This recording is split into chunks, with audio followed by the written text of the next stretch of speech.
Hello students.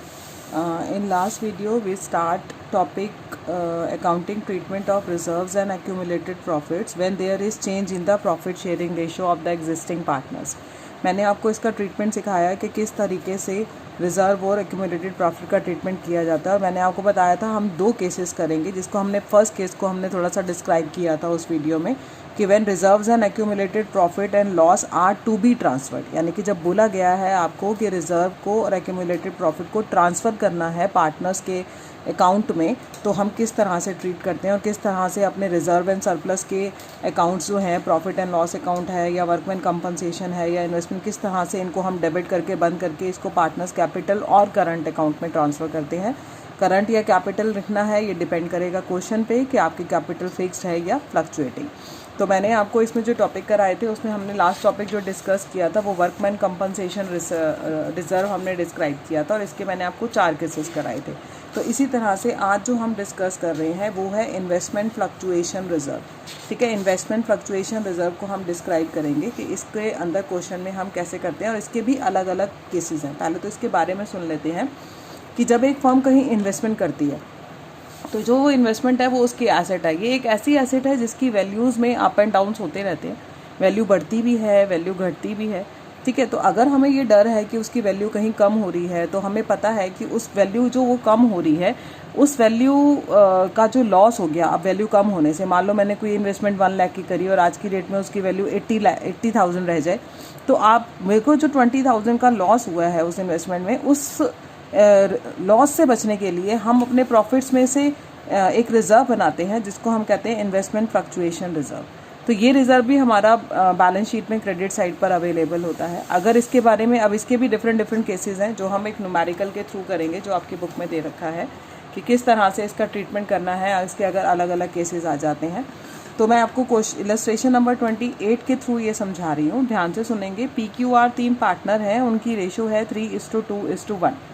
Decided to share profit and loss equally, वो future में decide करते हैं फ्रॉम 1 अप्रैल कि उनकी जो रेशो है वो इक्वल हो जाएगी। Following is an extract of their balance sheet, ये उनकी बैलेंस शीट गिवन है और हमारे को ये बैलेंस शीट में क्या गिवन है आप देखो, मैं आपको इस क्वेश्चन को आपको करके दिखा रही हूँ।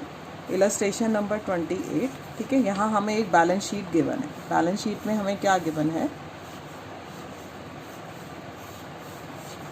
यहाँ पर लाइबिलिटीज़ दिखाते हैं, अमाउंट, यहाँ पर एसेट्स और अमाउंट।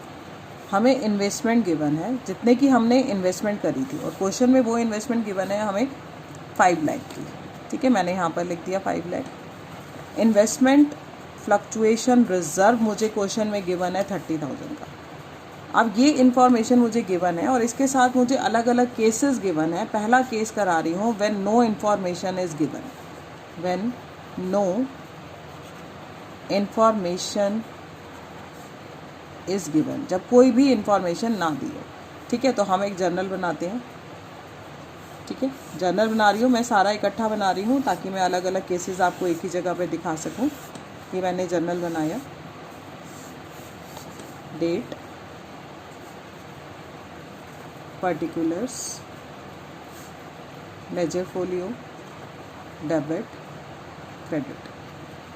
ठीक है, अब पहला केस है when there is no information, जब कोई इन्फॉर्मेशन ही नहीं है कि इन्वेस्टमेंट में कोई चेंज हुआ है या नहीं हुआ है, तो हम क्या करते हैं, जो ये रिज़र्व होता है एज इट इज़, ये सारा का सारा रिज़र्व हम पार्टनर्स को उनकी ओल्ड रेशो में डिवाइड कर देते हैं। ठीक है, तो एंट्री थी हमारी April 1, 2017। ठीक है, हम एंट्री करेंगे। अब रिज़र्व के क्रेडिट बैलेंस होते हैं, एक तरीके से उसका अकाउंट क्लोज कर रहे हैं तो हम उसको डेबिट करेंगे और पार्टनर को ये पैसे मिल रहे हैं उनकी ओल्ड रेशो में, तो P's capital account to Q's capital account. Current भी हो सकता था अगर कैपिटल हमारी फिक्स्ड होती। ठीक है, यहाँ पर कुछ नहीं लिखा, हम फ्लक्चुएटिंग मानेंगे और हमारा रिज़र्व था 30,000 का और हमारी रेशो है 3:2:1। मैं 3:2:1 में इसको डिस्ट्रीब्यूट करूँगी। ठीक है, 3:2:1 में मैं इसको डिस्ट्रीब्यूट करती हूँ और ये मेरा डिवाइड होके आ जाता है। P को मिलता है 15,000, इसको मिलता है 10,000 और इसको मिलता है 5,000। ठीक है, अब आते हैं केस 2 पे। केस 2 में हमें बोला गया है कि अब जो मार्केट वैल्यू है, यानी कि आज की डेट की वैल्यू कितनी है, 5 लाख। अब ये 5 लाख है और पहले भी हमारी 5 थी, इसका मतलब अभी भी कोई चेंज नहीं हुआ। तो अब इस केस में भी एग्जैक्टली पहले की तरह ही एंट्री कर देंगे, सारा का सारा रिजर्व जो है वो पार्टनर्स को दे देंगे। To P's capital account, to Q's capital account, to R's capital account. ठीक है, 30,000 लिखेंगे बेटा और उसके बाद हम इसको डिवाइड कर देंगे 15, 10 एंड 5। क्लियर। अब आते हैं थर्ड केस में। थर्ड केस में हमें कह रहे हैं यहाँ पर, केस 3 बता रही हूँ मैं आपको, कि मार्केट वैल्यू जो है वो हो गई है 4,88,000 की, और जबकि हमने इन्वेस्ट किया था कितना, 5 लाख। अब वैल्यू जो है वो कम हो गई है, कितने से कम हो गई है, 12,000 से। अब ये 12,000 का लॉस, यानी कि इसने मेरी एसेट की वैल्यू को डिक्रीज़ कर दिया। अब जो मेरा ये फ्लक्चुएशन रिजर्व है इसको तो मैं पूरा ही डेबिट करूँगी 30,000 से। इन्वेस्टमेंट को मैं क्रेडिट करूँगी क्योंकि ये मेरा एक तरीके से लॉस हो गया, डिक्रीज इन एसेट हो गया। अब जो मेरे पास बचा बाकी 18,000, ठीक है, वो 18,000 को मैं तीनों में बांट दूँगी। P's capital account, to Q's capital account, to R's capital account. तीनों में 3:2:1 की रेशो में डिस्ट्रीब्यूट हो जाएगा। बैलेंस अमाउंट यानी 18,000, और वो मिल जाएगा पी को 9,000, क्यू को 6,000 और इसको मिल जाएगा 3,000। ठीक है, जितना, क्योंकि हमारे पास सफिशिएंट रिजर्व था कि हम अपना लॉस को जो है पूरा कर सकते थे। इसके बाद आता है केस नंबर 4।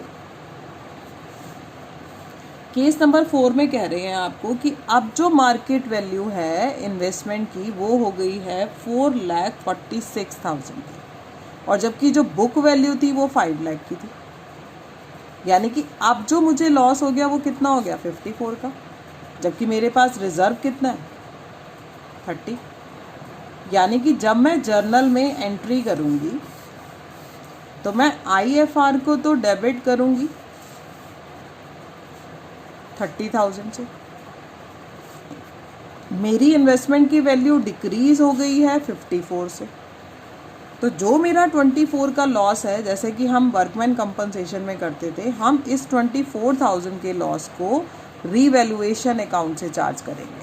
ठीक है, रीवैल्यूएशन अकाउंट से चार्ज कर लिया।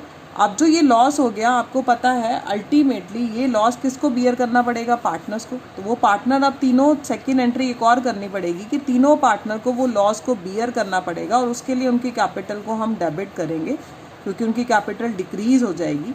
तीनों की कैपिटल को मैंने डेबिट किया और रीवैल्यूएशन अकाउंट को मैंने क्लोज कर दिया। 24,000 को मैं तीनों में डिवाइड कर दूंगी, 12,000, 8,000 एंड 4,000, इस तरीके से। ये केस 4 हो गया। अब जो केस आ रहा है ये आपके लिए थोड़ा सा डिफरेंट है, क्योंकि अभी तक वाला आपको वर्कमैन कंपनसेशन अगर क्लियर है तो ये भी जल्दी से क्लियर हो गया होगा। इस केस में क्या है कि हमारी जो मार्केट वैल्यू है ना, वो अब हो गई है 5,06,000, और जबकि मेरी बुक वैल्यू कितनी थी उसकी, जितने मैंने उसको इन्वेस्ट किया था। अब जो ये 6,000 का है ये मुझे गेन हो गया। अब हमने क्या करना है, क्योंकि अब हमारे को कोई टाइप का लॉस तो है नहीं, तो ज़रूरी बात है कि मैं जो रिजर्व होगा उसको तो मैं सारा ही बांट दूंगी तीनों पार्टनर में। ठीक है ना, क्योंकि हमें कोई लॉस तो हुआ नहीं है। तीनों पार्टनर को मैंने दे दिया। टू आर्स कैपिटल अकाउंट, तीनों पार्टनर को डिवाइड कर देंगे 30,000 को तीनों में। ठीक है, तीनों में डिवाइड करेंगे तो ये आ जाएगा 15, 10 और 5। 15, 10 और 5। क्लियर। अब जो मेरे को ये, अब मैं क्या करूँगी, अब जो मुझे ये प्रॉफिट हुआ है, अगर मैं लॉस को रीवैल्यूएशन से चार्ज करती हूँ तो ज़रूरी बात है मैं प्रॉफिट को भी तो कहीं दिखाऊंगी। प्रॉफिट को भी हमें रीवैल्यूएशन में दिखाना है। अब मेरी इन्वेस्टमेंट की वैल्यू इंक्रीज़ कर गई है, इंक्रीज इन एसेट्स डेबिट। मैं इन्वेस्टमेंट को डेबिट करूँगी, कितने से इंक्रीज़ हुई है, 6,000 से। और ये गेन को मैं कहाँ शो करूँगी, रीवैल्यूएशन अकाउंट में। अब रीवैल्यूएशन अकाउंट क्रेडिट हो जाएगा। जिस तरीके से लॉस पार्टनर को मिला था तो ये गेन भी पार्टनर को मिलना चाहिए। आप पार्टनर को देंगे तो पार्टनर की कैपिटल को क्रेडिट करेंगे और रीवैल्यूएशन को डेबिट करके कैंसिल करेंगे। To P's capital account, to Q's capital account, to R's capital account. उनकी ओल्ड रेशो में मैं इस 6,000 को तीनों में डिस्ट्रीब्यूट कर दूंगी, 3,000, 2,000 एंड 1,000। तो इस तरीके से इस केस में आपको 3 एंट्री करनी पड़ेगी, क्योंकि यहाँ हमें बेनिफिट हुआ था। तो यहाँ पर आके हमारा जो फर्स्ट मैथ केस था कि when the reserves and accumulated profits are transferred, ठीक है। तो अब जो मैं आपको करा रही हूँ ना वो मैं आपको सेकंड केस करा रही हूँ। सेकंड केस में कह रहे हैं कि when reserves and accumulated profit and loss are not to be transferred to capital account. ऐसा क्वेश्चन में मेंशन होगा कि पार्टनर जो है वो बुक्स में शो करना चाहते हैं सारे रिजर्व्स को, और वो नहीं चाहते हैं कि हमारा जो रिजर्व है वो बैलेंस शीट से हटे, वो वहीं पर रहे, मेंटेन रहे, सारे पार्टनर की कंसेंट होती है। तो हम क्या करते हैं, उसको वहीं रहने देते हैं। तो लेकिन क्योंकि ये पहले वाली पार्टनरशिप के थे, पहले वाली यानी कि जब उनकी रेशो ओल्ड थी, अब क्योंकि रेशो न्यू हुई है, तो मैंने आपको हमेशा समझाया कि जब रेशो चेंज होगी तो कोई ना कोई पार्टनर ऐसा होगा जिसको सेक्रीफाइस करना पड़ेगा अपने प्रॉफिट में से, और किसी को गेन होगा। तो ये रिजर्व्स के लिए भी हम क्वेश्चन में फिर एक एडजस्टमेंट एंट्री पास करते हैं, लाइक जैसे हम गुडविल की करते थे। एग्जैक्टली आपने जब आपको क्वेश्चन में मेंशन हो कि reserves and accumulated profit are not to be transferred, या फिर ऐसे लिखा होता है कि pass the single entry for the adjustment of reserve and accumulated profit. तो सिंगल एंट्री का मतलब भी यही है, नॉट टू बी ट्रांसफर का मतलब भी यही है कि हमने अब रिजर्व्स के अकाउंट को नहीं छेड़ना, यानी कि हम जो अभी एंट्री में डेबिट कर रहे थे पिछले मेथड में, अब हम नहीं करेंगे। लेकिन क्योंकि पार्टनरशिप बदली है तो सेक्रीफाइस वाले को कंपनसेट तो करेंगे। अब वो कंपनसेशन का तरीका बिल्कुल एग्जैक्टली वैसे ही रहेगा जैसा कि हमने गुडविल के मेथड में सीखा, ठीक है। तो अब इसके बेसिस पर हम एक इलस्ट्रेशन करते हैं, आपको अच्छे से समझ में आएगा कैसे करना है। जैसे मैं आपको ये वाला कराती हूँ, इसमें 2-3 चीज़ें दी हुई हैं, तो ये ज़्यादा अच्छा क्वेश्चन है 31। इसमें कह रहे हैं ABC are partner sharing profit and loss in the ratio of 2:3:4। They decided to share future profit, future में वो डिसाइड करते हैं, उनकी रेशो हो जाएगी 4:3:2। दे ऑल्सो डिसाइडेड रिकॉर्ड, देखकर they also decided to record का मतलब वो बैलेंस शीट में रहने देना चाहते हैं, ठीक है, without affecting their book value, उनकी बुक वैल्यू को इफेक्ट करे बिना। जनरल रिजर्व को 40 ही रहने देना चाहते हैं, प्रॉफिट एंड लॉस को भी, और एडवर्टीजमेंट सस्पेंस अकाउंट को भी। तो यहाँ मेंशन है you are required to give the necessary single entry, आपने इस पे ही फोकस करना है। इसका मतलब अब हमारे को एक नेट इफेक्ट निकालना पड़ेगा एक्यूमुलेटेड प्रॉफिट और लॉस का, जो हम सेक्रीफाइस वाले पार्टनर को कंपनसेट करने के लिए निकालेंगे, ठीक है। तो हमने अब कुछ इलस्ट्रेशन नंबर 31 करी। नेट इफेक्ट निकालने के लिए जनरल रिजर्व में शेयर जो होता है वो पॉजिटिव देते हैं, प्रॉफिट एंड लॉस अकाउंट का बैलेंस दे रखा है, कुछ नहीं कहा, तो इट मीन्स ये भी क्रेडिट है। तो टोटल जो है यहाँ पर कितना आ गया 60। ये मैं क्या कर रही हूँ, कैलकुलेशन ऑफ नेट इफेक्ट, किसका, net effect of accumulated profit और लॉसेस, ठीक है। ये 60 आ गया। अब आपको पता है एडवर्टीजमेंट सस्पेंस जो होता है ये आपको एसेट साइड में दिया होता है, और एक तरीके का ये हमारा एक्सपेंडिचर था जो पार्टनर से ही राइट ऑफ करा जाता है, तो मैं यहाँ पर माइनस कर दूंगी।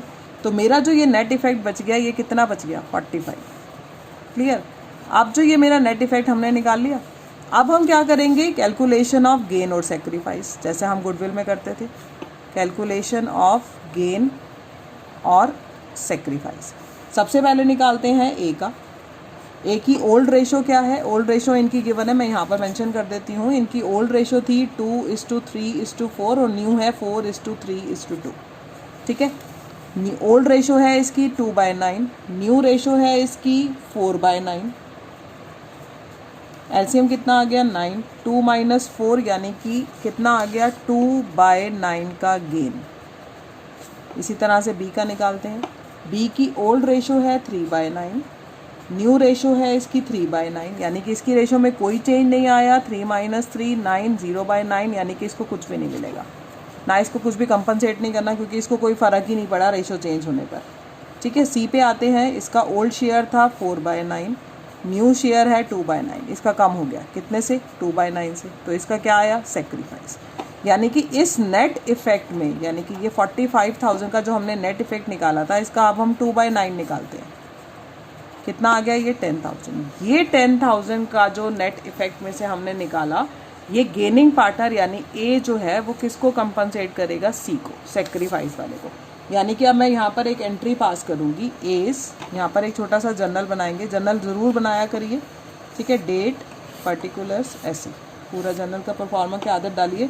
S capital account debit to C's capital account. कितने से कंपनसेट करना है? 10,000 से। ठीक है, और नरेशन लिख देंगे एडजस्टमेंट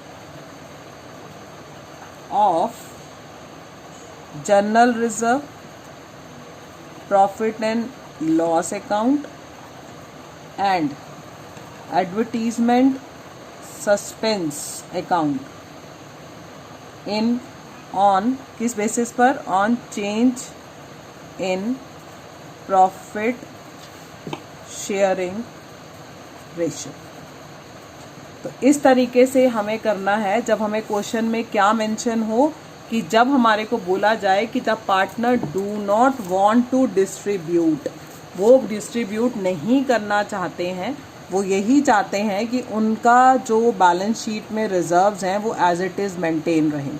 तो हम फिर उसमें ट्रीटमेंट तो हमें करना ही है, तो फिर हम किस तरीके का ट्रीटमेंट करेंगे मैंने आपको ये सिखाया।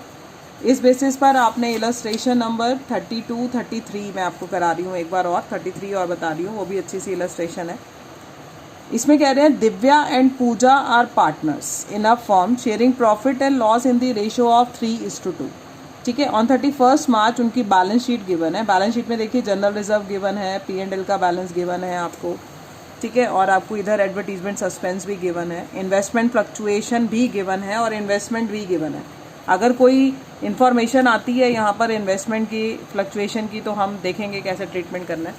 बस हमको यही चीज़ें पहले नोटिस करनी, क्योंकि हमें यहाँ पर बोला गया है कि द पार्टनर डिसाइडेड, क्या डिसाइड कर रहे हैं? With effect from 1 April 2015 they would share profit and loss equally. ठीक है, अब उसके लिए क्या करना है कि इन्वेस्टमेंट की वैल्यू जो है एट 60,000, और जबकि हमने इन्वेस्टमेंट करी कितने की थी? 66 की। अब रह कितने की गई? 60 की, यानी कि 6,000 का जो लॉस है वो मैं इन्वेस्टमेंट फ्लक्चुएशन रिजर्व से पूरा करूँगी। ठीक है, वो कैसे करेंगे अभी मैंने आपको केसेस सिखाए थे। गुडविल का वैल्यूएशन करके दिया हुआ है हमें 24,000 का। General reserve not to be distributed, general reserve के लिए क्लियर बोल दिया कि हमें डिस्ट्रीब्यूट नहीं करने हैं, तो इट मीन्स इसका ट्रीटमेंट हम गुडविल के साथ कर सकते हैं, क्योंकि वैसे ही करना है। हमें जनरल एंट्री पास करनी है और रिवाइज बैलेंस शीट बनानी है। लेकिन आपने एक चीज़ और देखी हो कि हमारे को क्वेश्चन में एडवर्टीजमेंट सस्पेंस के लिए कुछ नहीं बोला, तो इसका मतलब हम इसको पार्टनर में बांट देंगे, क्योंकि हमें कुछ कहा ही नहीं है। ठीक है, इसके लिए भी नहीं कहा, P&L के बैलेंस के लिए भी कुछ नहीं कहा, सिर्फ जनरल रिजर्व के लिए बोला है। तो जनरल रिजर्व को छोड़कर बाकी के लिए सब सिंपल बांटने की एंट्री करेंगे। तो यहीं से स्टार्ट करते हैं बैलेंस शीट में प्रॉफिट एंड लॉस अकाउंट से। तो मैंने आपको बोला एक जनरल बनाएंगे, क्योंकि क्वेश्चन में हमें जनरल बनाने के लिए बोला है। डेट,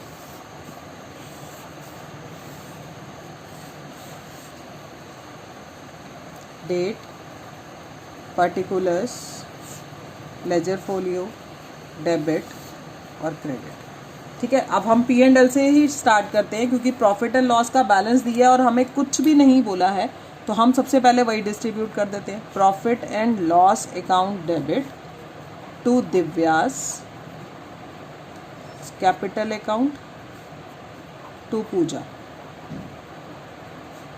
ठीक है, प्रॉफिट एंड लॉस का बैलेंस दे रखा है 4,000 और उनकी ओल्ड रेशो हमें गिवन है 3:2, यानी 2400 इसको मिल जाएगा और 1600 इसको मिल जाएगा। क्लियर है ये? अब इसी तरह से हमारे को इन्वेस्टमेंट फ्लक्चुएशन फंड के लिए भी कुछ नहीं बोला, बट उसकी एडजस्टमेंट क्या आई है कि इन्वेस्टमेंट की वैल्यू जो है अब 60,000 हो गई, जबकि थी कितनी? 66। तो IFR को मैं पूरा डेबिट तो करूँगी बेटा, ये मैं डेबिट करती हूँ 12,600 से, बट मैं अब यहाँ सारा बांट नहीं सकती, क्योंकि मुझे इन्वेस्टमेंट में लॉस हुआ है, मेरी एसेट डिक्रीज हो गई है 6,000 से। तो जो मेरा बचेगा 66, इसमें से माइनस करके 6600 जो बचेगा वो मैं डिवाइड करूँगी दिव्या की कैपिटल में और पूजा की कैपिटल में। क्लियर? और 3:2 की रेशो में मैं उन दोनों को दे दूंगी। ये डिवीजन मैं उन दोनों में करती हूँ तो दोनों को मिलता है 3960 मिलेगा दिव्या को, ठीक है, 3960, और 2640 मिलेगा पूजा को। ये मैंने डिवाइड कर दिया, हो गया इन्वेस्टमेंट फ्लक्चुएशन भी। इसी तरह से एडवर्टीजमेंट सस्पेंस के लिए हमें कुछ भी नहीं बोला है, ठीक है, एडवर्टीजमेंट सस्पेंस के लिए हमें कुछ भी नहीं बोला है, तो एडवर्टीजमेंट सस्पेंस को भी हम बांट देते हैं। अब वो एक लॉस है तो उसके लिए अब दोनों की कैपिटल डेबिट होएगी। Divya's capital account debit, Pooja's capital account debit to advertisement suspense account. Advertisement suspense account मुझे क्वेश्चन में गिवन है 10,700 का, ठीक है, 10,700 का गिवन है। मैं दोनों में डिस्ट्रीब्यूट कर देती हूँ और ये 3:2 में डिस्ट्रीब्यूट होगा। 6,420 मिलेंगे दिव्या को और 4,280 मिलेंगे इसको, ठीक है, इस तरीके से। अब एक नई चीज़ इसमें मैं आपको बताती हूँ कि अगर बैलेंस शीट में गुडविल का वैल्यूएशन अब हुआ है 24, लेकिन गुडविल का पहले से बैलेंस गिवन है। अब ये प्लीज़ आपके लिए एक नया पॉइंट है, ध्यान से सुनेंगे। अगर पहले से गुडविल बैलेंस शीट में अपीयर होती है तो उस गुडविल को हम सबसे पहले राइट ऑफ करते हैं, यानी कि इस अकाउंट को हम बंद करेंगे और ये राइट ऑफ करेंगे ओल्ड पार्टनर्स ओल्ड रेशो में। तो मैं गुडविल के रिटर्न ऑफ की एंट्री बता रही हूँ। रिटर्न ऑफ का मतलब फिर बता रही हूँ, अकाउंट को क्लोज करना, यानी कि एसेट के डेबिट बैलेंस होते हैं। क्लोज करूंगी तो मैं गुडविल को क्या करूंगी, क्रेडिट करूंगी, ठीक है, और किसको डेबिट करूंगी, पार्टनर को। Divya's capital account debit, Pooja's capital account debit. ये एंट्री ध्यान रखेंगे, ये आपके लिए बिल्कुल नई एंट्री है कि पहले से अगर बैलेंस शीट में गुडविल अपीयर है तो उस गुडविल को राइट ऑफ कर दिया जाता है। राइट ऑफ करने का मतलब वो अकाउंट क्लोज हो जाता है, ठीक है। और ये गुडविल गिवन है मुझे क्वेश्चन में 16,000 की, ठीक है। 16,000 को 3:2 में मैं दोनों में डिवाइड कर दूंगी। दिव्या को 96 मिल जाएंगे, देने पड़ेंगे, और इसको राइट ऑफ करेंगे तो इसकी कैपिटल से 6,400। तो यहाँ तक तो मैंने अभी वो ट्रीटमेंट करा जैसा जैसा मुझे क्वेश्चन में बोला गया था। जनरल रिजर्व का बारे में और इस गुडविल के बारे में अब ट्रीटमेंट अब हम करेंगे, क्योंकि आपको पता है कि जो गुडविल का वैल्यूएशन हमने करना है, जो सेक्रीफाइस वाला पार्टनर होगा उसको कंपनसेट तो अभी हमने एंट्री में किया ही नहीं है। अब वो उसकी बारी आती है तो उसके लिए हमें पहले गेन सेक्रीफाइस निकालना है। तो हम पहले गेन सेक्रीफाइस निकालते हैं, एक वर्किंग नोट बना लेते हैं, ठीक है। वर्किंग नोट बनाते हैं और गेन सेक्रीफाइस निकालते हैं। सबसे पहले सेक्रीफाइस और गेन, ठीक है। सबसे पहले हमारी ओल्ड रेशो 3:2 और न्यू गिवन है हमें 1:1, क्लियर। सबसे पहले दिव्या का निकालते हैं, old ratio minus new ratio. Old minus new करेंगे तो ये आपका एलसीएम आएगा 10, ये आप करेंगे तो आएगा 1/10 का सेक्रीफाइस, ठीक है। इसी तरह से अब हम किसका निकालते हैं, पूजा का। पूजा का निकालते हैं, ओल्ड है 2/5, न्यू है 1/2, एलसीएम आ गया 10, ये करेंगे आप 4 - 5 तो -1/10, यानी इसका आ गया gain.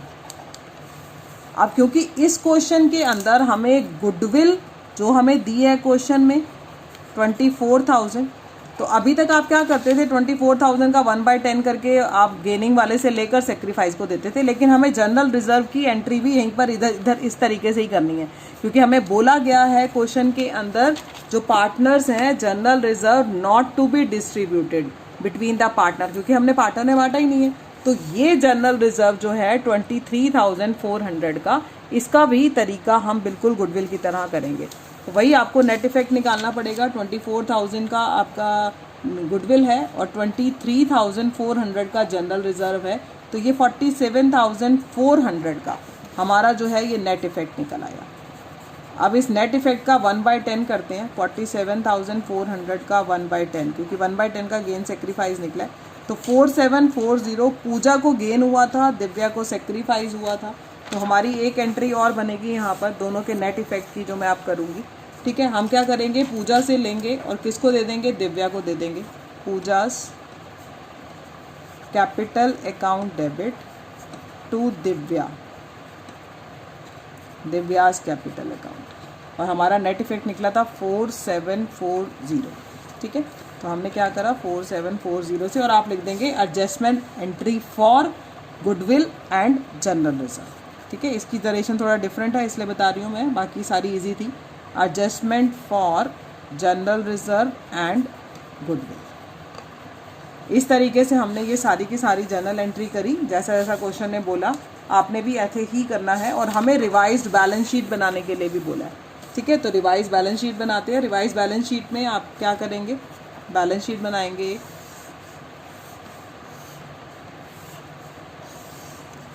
Liabilities, amount, assets, amount. सबसे पहले तो हम आते हैं एसेट साइड पे। गुडविल हट चुकी है। लैंड एंड बिल्डिंग में कोई चेंज हुआ था? नहीं हुआ था। इन्वेस्टमेंट की वैल्यू जो है वो 60,000 रह गई थी, तो हम 60 दिखाएंगे। डेटर में कोई चेंज नहीं हुआ। बीआर में कोई चेंज नहीं हुआ। कैश इन हैंड में नहीं हुआ। एडवर्टीजमेंट सस्पेंस बढ़ चुका है, इसको छोड़ देंगे, हटा देंगे। तो हम सबसे पहले एसेट साइड बना लेते हैं। ठीक है, जैसे जैसे मैंने बताई आपको, मैंने आपको एसेट साइड में क्या बताया, क्या चेंजेस आए हैं हमारे, ध्यान से देखेंगे आप। लैंड एंड बिल्डिंग कोई चेंज नहीं आया। लैंड एंड बिल्डिंग जो है वो 20,000। ठीक है, इन्वेस्टमेंट आपकी 60 की रह गई है, तो हम 60 ही दिखाएंगे। रिवाइज वैल्यू बोली गई है हमारे को। ठीक है, उसके बाद सन्ड्री डेटर्स कोई चेंज नहीं आया, उसको पूरा का पूरा दिखा देते हैं 18,600 से।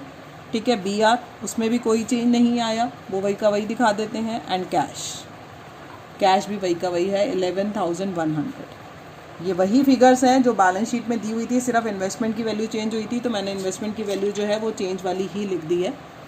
ठीक है, तो इस तरीके से एडवर्टीजमेंट सस्पेंस बढ़ चुका था। अब इस तरीके से ही हम लायबिलिटी साइड पे आते हैं। लायबिलिटी साइड में से आप खुद देखेंगे ध्यान से क्वेश्चन के अंदर पहले कि क्रेडिटर में कोई चेंज नहीं है। जनरल रिजर्व को हमको बोला गया था नॉट टू बी डिस्ट्रीब्यूट, तो एज इट इज़ यही की यही वैल्यू मैं शो करूँगी। P&L में बांट चुकी हूँ, नहीं दिखाऊंगी। इन्वेस्टमेंट फ्लक्चुएशन रिजर्व बढ़ चुका है, नहीं आएगा। कैपिटल में चेंज आएगा बिकॉज कैपिटल की बड़ी सारी एंट्री हुई हैं आपके सामने। तो हम वर्किंग नोट में कैपिटल अकाउंट बनाएंगे, तभी हमारे को पता चलेगा कि कैपिटल के क्या बैलेंसेस निकल रहे हैं।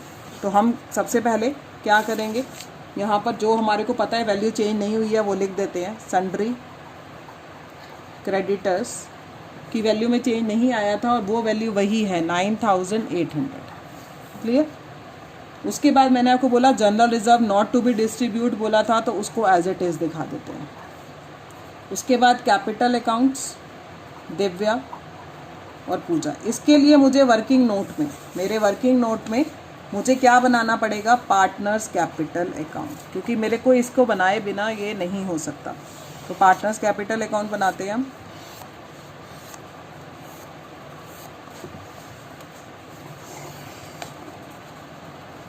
पर्टिकुलर्स दिव्या पूजा, यहाँ भी दिव्या पूजा, पर्टिकुलर्स डेबिट क्रेडिट। ठीक है, सबसे पहले बैलेंस ब्रोड डाउन कर लेते हैं जो बैलेंस शीट में हमें गिवन है। By balance broad down, Divya का गिवन है 60,000, पूजा का गिवन है 40,000। क्लियर। इसके बाद अब हमारे को एंट्री से जाना है। एंट्री में देखेंगे सबसे पहले P&L का बैलेंस बटा है, क्रेडिट में ट्रांसफ़र होगा, ये इन्वेस्टमेंट फ्लक्चुएशन का बटा है, ये भी ट्रांसफ़र होगा। इसी तरह से ये दो बैलेंस हैं आपके, ये डेबिट हुए हैं तो ये डेबिट साइड में ट्रांसफ़र होंगे। ये कॉन्ट्रा की तरह ट्रांसफ़र होगी, ये मैं आपको भी सिखाती हूँ।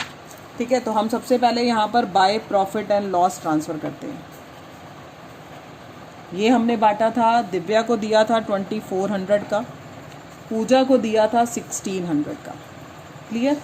इसके बाद हमने IFR बांटा था अपना लॉस पूरा करने के बाद। ये बटा था 3,960 दिव्या को और 2,640 पूजा को। क्लियर। एडवर्टीजमेंट सस्पेंस और गुडविल जो हमने रिटर्न ऑफ करी थी, हमने गुडविल को, मैंने आपको बोला था बैलेंस शीट में पहले से जो गुडविल दी होती है वो राइट ऑफ होती है, वो मैंने राइट ऑफ करी। ठीक है, और 6,400 से मैंने ये भी लिखा। उसके बाद यहाँ पर लिखेंगे 2 एडवर्टीजमेंट सस्पेंस, वो भी हमने बांटा था। ये इसको मिला था दिव्या को 6,420 का और पूजा को मिला था 4,280 का। अब जो ये एंट्री है ये कॉन्ट्रा की तरह ट्रांसफ़र करेंगे आप। पूजा की कैपिटल डेबिट है, ठीक है, Pooja's capital account debit to Divya capital account. Pooja की कैपिटल डेबिट है, डेबिट साइड में जाएंगे टू दिव्या। दिव्या का लिख के अमाउंट आएगा पूजा के कॉलम में, क्योंकि पूजा ने दिया था, उसकी कैपिटल क्या हो गई थी हमारी 4,740 से डेबिट, और मिला किसको था, दिव्या को। तो मैं क्या लिखूंगी, टू पूजा's कैपिटल अकाउंट 4,740। तो इस तरीके से हमने ये सारी एंट्री ट्रांसफ़र करी। अब हम कैपिटल का टोटल करते हैं। यहाँ का टोटल आएगा 71,100 ठीक है। और यहाँ का टोटल आएगा 44,240। अब ये वाली सारी टोटल में से हम ये माइनस करेंगे और यहाँ क्या निकालेंगे, 2 बैलेंस कैरिड ऑन। दिव्या का आ रहा है 55,080 और जो पूजा है उसका आ रहा है 28,820। दोनों साइड का टोटल बराबर कर देंगे और यही बैलेंसेस को अब मैंने कहाँ दिखाना है, बैलेंस शीट में। ठीक है, बैलेंस शीट में दिव्या का आ जाएगा 5580 और पूजा का आ जाएगा 28,820 और इस तरह से टोटल करके दोनों साइड बैलेंस शीट का टोटल आप बराबर कर देंगे। क्लियर? ये बहुत अच्छा सा क्वेश्चन था, बहुत ध्यान से करना है, लेकिन थोड़ा सा बड़ा ज़रूर है बट इजी है, इतना टफ सा नहीं है कि सारी जनरल एंट्री मैंने कैसे करी वो आपको पता चल गई हैं। उस तरह से फिर मैंने गेन सेक्रीफाइस निकाल के, नेट इफेक्ट निकाल के, एक जनरल रिजर्व और गुडविल का ट्रीटमेंट आपको सिखाया। फिर मैंने बैलेंस शीट की वैल्यूज़ लिखी, लेकिन कैपिटल को लिखने के लिए मुझे कैपिटल अकाउंट बनाने की ज़रूरत पड़ी, वो मैंने वर्किंग नोट में बनाया, वहाँ पर बैलेंसेस निकाले और इस बेसिस पर आपके क्वेश्चन नंबर आपकी बुक का 33 तक मैंने कंप्लीट करा दिया है। तो आपने एक्सरसाइज के क्वेश्चन नंबर 33 तक कंप्लीट करना है इसको, और आपको कोई भी डाउट होता है तो वो आप मुझसे पूछेंगे व्हाट्सएप पर, अगर आपको इस टॉपिक से रिलेटेड कुछ भी डाउट होता है तो 33 तक करने की पूरी कोशिश करेंगे और उसके बाद नेक्स्ट टॉपिक हमारा नेक्स्ट वीडियो में डिस्कस होगा। Thank you.